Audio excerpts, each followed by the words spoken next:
Chas, congrats on the All-Star. Oh, that's pretty exciting concept.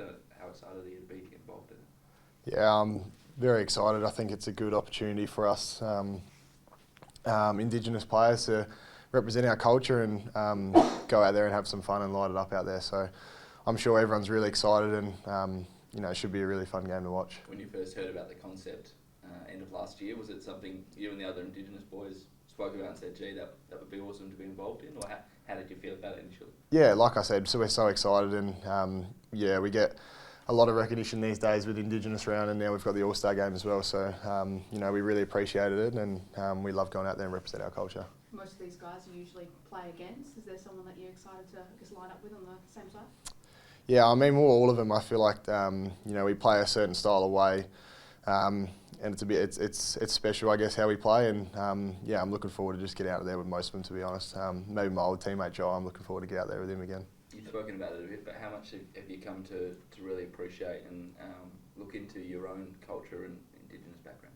Yeah, I'm still learning so much about it, and I'm so privileged that I've got Fabian in my corner to teach me about that and teach me about his culture and how to play, I guess. And I'm still learning, but I'm loving learning. You mentioned keen to get out with most of those guys, generally speaking. Is there anyone whose brain you might pick when you get out there? Do you talk to a Charlie Cameron about how to work around the goals, or any one of the midfielders about a bit of their craft? Did you exchange that kind of knowledge and information when you all get together? Yeah, I think I might need to learn a little bit of forward craft with a few of the small forwards down there. We've got some guns down there, so I think it might be good to just pick their brains. You've got the likes like Michael Walters, Rankin. There's so many good talent down there that we'll be able to learn off, and I'm sure we'll have good fun down there. Is that an area that you want to work on in 2025, your forward craft? Yeah, I'm continuing to work on most of my game. It's going to be that probably mid-forward split again. I love going down forward. I love playing in the midfield. So wherever I can just improve my craft is what I'm looking to do. So it should be good. How do you take it to the next level this year?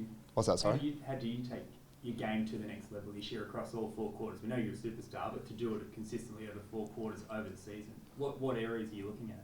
Yeah, I think looking after my body in season, always improve. My fitness, obviously, being more consistent throughout games and not just having patches is probably where I need to get better. But if I can, keep having more good moments and turning them into big games, then I'll go a long way. How's that fitness coming along? I know it was a big focus of yours, your running capacity. What have you done over the break to increase that? Yeah, I've just been working really hard at training with Viper, our strength and conditioning coach. Been working hard in the gym just to get my body right. The trip over to America has helped us tinker my gym program, my prehab before training to get my body right. So I think just really working hard on the track and putting 100% in just to get myself fitter. How big is that, I guess, the trip to America for taking in the road to go? Given, I guess, you've had maybe a couple of minor issues with the body at times? Yeah, I think, been a bit lucky with my body, obviously. With the power, I guess, I just really need to make sure I look after it as much as I can, and I think the trip definitely helped that, just to me learn about my body, learn more about soft tissue and what goes on in there. So I think it's been really good for me, and I just keep continuing to learn. We heard you I don't know if you were joking on radio saying that Kenny wants you to play all exclusively in the midfield, but do you think you're ready to spend even more time in there? Yeah, I think definitely. I think whether it's my running patterns or it's my fitness, I think I've learned a lot over the last couple of years, and it will hold me in good stead to be able to play some more minutes in the midfield. Is there anything you've added to your program? You talk about the trip overseas and some bits and pieces. Is there anything out of the box you've added? I know a lot of guys and people in all sorts of elite sport at the moment, there's a big emphasis on saunas, cold plunge, all that kind of stuff. Is there anything you're doing differently, or is it mostly just refining what you've been doing in the past? Yeah, I guess I'm lucky where I've got moved as well. I've got a pool in my backyard as well, which helps a lot.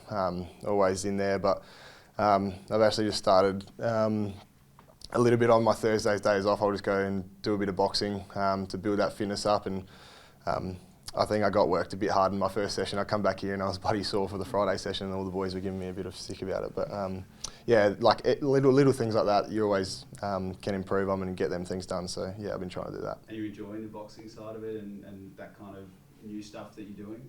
Yeah, I love it. I guess just a bit of fun, learn outside of footy, a bit another hobby to do, I guess, and yeah, it keeps me fit, so it's good.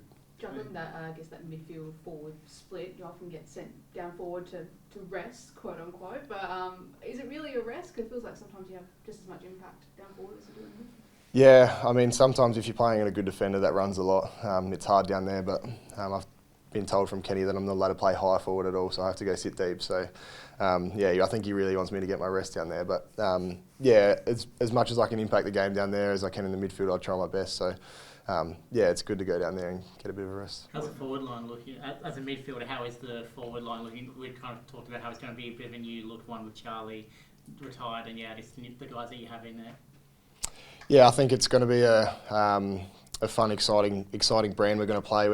We're still learning about our game plan a lot, and Kenny's still adding things in, but I think the way we're going about it on the track, we're continuously learning, trying to implement things, and you know, it's looking really dangerous and exciting out there whenever we train. So really excited to see what our forward line and the blokes using it going in can do. How does it change for a midfield group when I guess you don't have Charlie to aim at, you don't have Todd to aim at? It's going to be smaller and more dynamic. So in terms of the way you deliver the ball, how does that change? Yeah, I think it makes me get even fitter because I'm probably running a bit more than what I am previously. But yeah, I guess it's for us. It's lowering our eyes, using our hands, running. You know, that's one of our weapons in our team is our speed, and we've got so many young players that have got you know, good foot skills as well, and we want to use our hands and run. So I think yeah, it's going to be like I said, an exciting year, exciting brand that we're going to play. So. Approaching, I guess, the forward line as a more small and dynamic forward line, do you look to Hawthorn and take a leaf out of their notebook and you know how they've had success with that kind of brand of forward craft?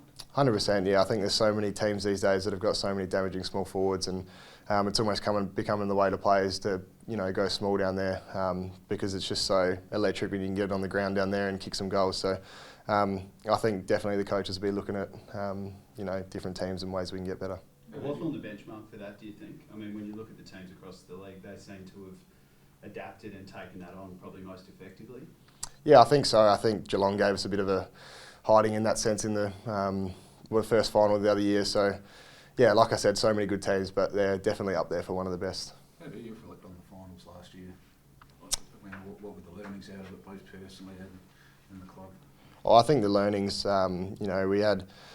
I think we had the youngest finals team going into it, so the learnings were just, I guess, getting a bit of exposure to finals footy, which some of us young boys probably didn't have, getting more experience with that, and I think it will hold us in good stead, for the next final series coming up. Does it still sting you, the results, or have you moved on pretty quick, or how do you address it? Yeah, I think you have to move on pretty quick from, the previous years. It's a tough competition, only one team can win it, and we know it's really hard internally to do, so I think you've got to move on as quick as you can and just take a lot of learnings out of what it was. Does it still play as a driver for this season though? It's definitely a driver, I think. I think seeing the team on the last day, that builds the fire in your belly to want to be on that day and want to win. So it's definitely every year it builds that fire, yeah. We're watching match and there's a few new faces or different guys having looks through that midfield. Has anyone sort of surprised you in the way they've come back, or that maybe a recruit that's come in that's surprised you how good they are? Yeah, I think we've got so many new faces rolling through the whole team as well. So as a midfield group, we're looking pretty good. Jack Watkins that's come in and he's a trainer with us. He's been unreal. Training is, I'd say, he's almost tougher than Butsy, and that's hard to do. So the Darley boys from down there are pretty tough. So he's been really good.